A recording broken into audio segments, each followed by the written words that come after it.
Hello! I'm assuming I will have named this video aptly, but I'm moving to South Korea for a year.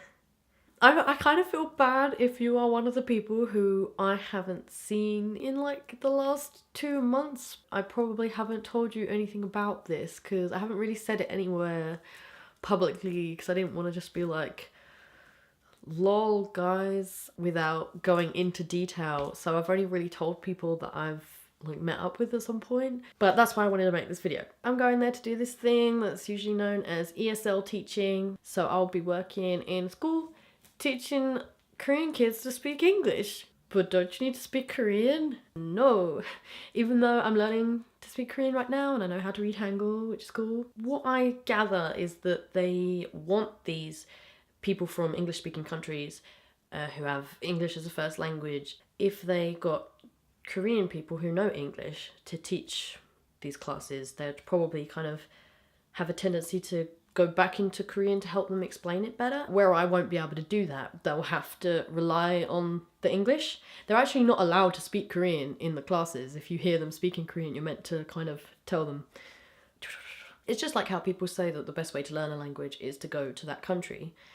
So I guess what they are doing is bringing England to them. But I think that's the difference, that in these more Eastern countries, they actually want to know English and actually be able to use it, as opposed to just knowing where is the swimming pool, you know. But I guess the main question people have is kind of, why is this a thing that I decided to do? Or how did I come to this decision? How did it all come about, like, all of a sudden? I am going there with a friend, my friend Nikki. She actually applied for it before I knew anything about it. As she told me more about it, I was suddenly just like, I really want to do this as well, man. And she was kind of like, well, why don't you? And I was like, what a good question. Why don't I do that? And obviously there are loads of things that you could tell yourself to convince yourself not to go. When she was telling me about it, I was like, this would be perfect right now to just go and do something like this. Do something that, yes, is kind of crazy and scary, but also will be really amazing and encompassing so many things that I love. And that's kind of why it called out to me so much, because the three main aspects of what this job entails are three things that I love. I have always been interested in languages.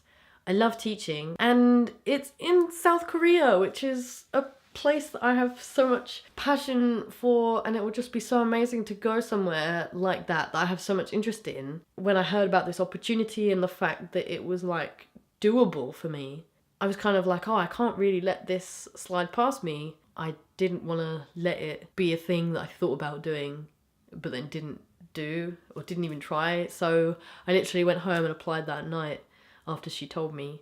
And that's why it kind of felt like it all came around so quickly. And now I'm like doing it. It doesn't feel real yet still, which is really strange because it's so soon. Please Skype me, please.